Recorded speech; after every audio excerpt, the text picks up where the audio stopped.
Hopefully যে আমরা team হিসাবে ভালো কামব্যাক করতে পারবো। গতকালকেও সেম উইকেটেই খেলা হয়েছে, আজকেও সেম উইকেটেই খেলা হয়েছে।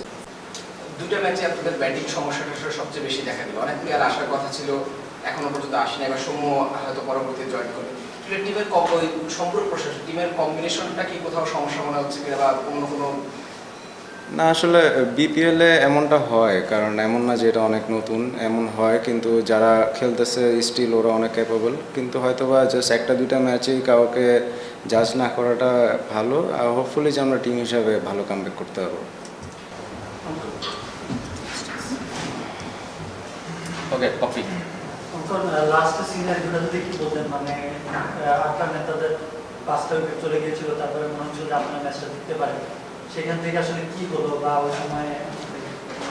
না, আমার কাছে মনে হয় যে যে উইকেট বা যে কন্ডিশন ছিল নতুন ব্যাটসম্যানের জন্য অবশ্যই ইজি ছিল না। তো আমাদের সবসময় বিলিভ ছিল যে যদি আমরা ওরা একটা ভালো পার্টনারশিপ করার পরেও যদি আমরা ভালো ব্রেক থ্রু আনতে পারি, অবশ্যই খেলা কামব্যাক করতে পারবো।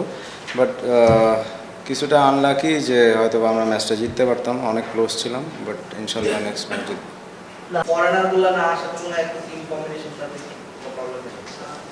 না, আসলে দুইটা ম্যাচ গেছে, কিন্তু এখানে আমার কাছে মনে হয় যে এই কন্ডিশনে নতুন বলের প্রথম 3-4 ওভার অনেক চ্যালেঞ্জিং, কারণ বল ভালো মুভ করে।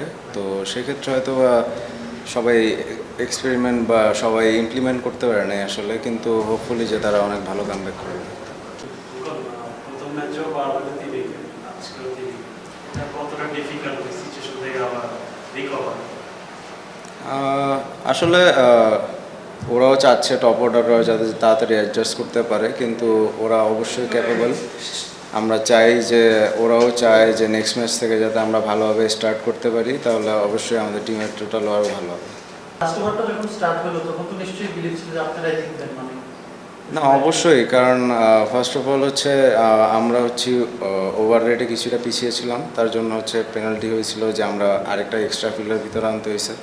তো সেক্ষেত্রে বলারের জন্য চ্যালেঞ্জিং ছিল, ডিউ ছিল, বাট আমরা অবশ্যই অনেক বিলিভ করতেছিলাম যে আমরা জিততে পারবো, বাট হয়তো বা জাস্ট করতে পারিনি আর কি। জুবি, ব্যাটিং জন্য তো ভালো ছিল উইকেটটা, মানে যেটা দেখা যায় সিলেটের উইকেটে, কিন্তু আপনার অ্যাপ্রোচে যেমন মিরাজকেও দেখবেন স্ট্রাগল করলো, আপনাদেরও স্ট্রাইক রেটটা এরকম ছিল, যদি ইমন ভালো করেছে। আসলে লো স্কোরিং ম্যাচ এবং এখানেও এমন স্ট্রাগল করতে হচ্ছে, রিজনটা কি হতে পারে? কারণ লো স্কোরিং ম্যাচ, মানে উইকেট কি ডিফিকাল্ট ছিল এমন, নাকি অ্যাপ্রোচে আমাদের? উইকেট ডিফিকাল্ট থাকলেই তো লো স্কোরিং ম্যাচে, কারণ গতকালকেও সেম উইকেটেই খেলা হয়েছে, আজকেও সেম উইকেটেই খেলা হয়েছে। তো আজকে আজকে দুপুরের ম্যাচে জাস্ট 130 হয়েছে, ওইটাও চেস করতে অনেক টাফ হয়েছে। তো আমরা সবাই জানতাম যে ইউজড উইকেট অবশ্যই এখানে একটু চ্যালেঞ্জিং হবে। ইভেন ওদের বলার্সও অনেক ভালো বোলিং করছে, স্টার্টিংয়ে ভালো উইকেট পাইছে। তো সেই ক্ষেত্রে আমাদের প্ল্যান ছিল আর কি যে এমন একটা স্কোরের খেলা হবে, এমন রান ডিফেন্ড করতে হবে। থ্যাংক ইউ ভাই। অপোনেন্ট টিমের খারাপ আসছে, উনি বলছিলেন ওনারা জানতেন যে আপনারা একটা বোলার শট। এই আলোচনাটা কি আপনাদের মধ্যে ছিল, মানে এত ভালোভাবে টিম সাজানোর পর একটা বোলার শটটা কেন? না, একটা বোলার শট বলতে আমাদের লেফট আর্ম স্পিনার ছিল, তো ওদের অনেকগুলো লেফটি ব্যাটসম্যান হওয়াতে হয়তো বা সে বলটা করতে পারেনি মিডল ওভার্সে, তার জন্য আসলে শর্ট, তাছাড়া ওই অন্য কারণে শর্ট না কোনো। বাজার। সব ধরনের খেলার খবর পেতে সাবস্ক্রাইব করুন, সঙ্গে থাকুন খেলার পাতার।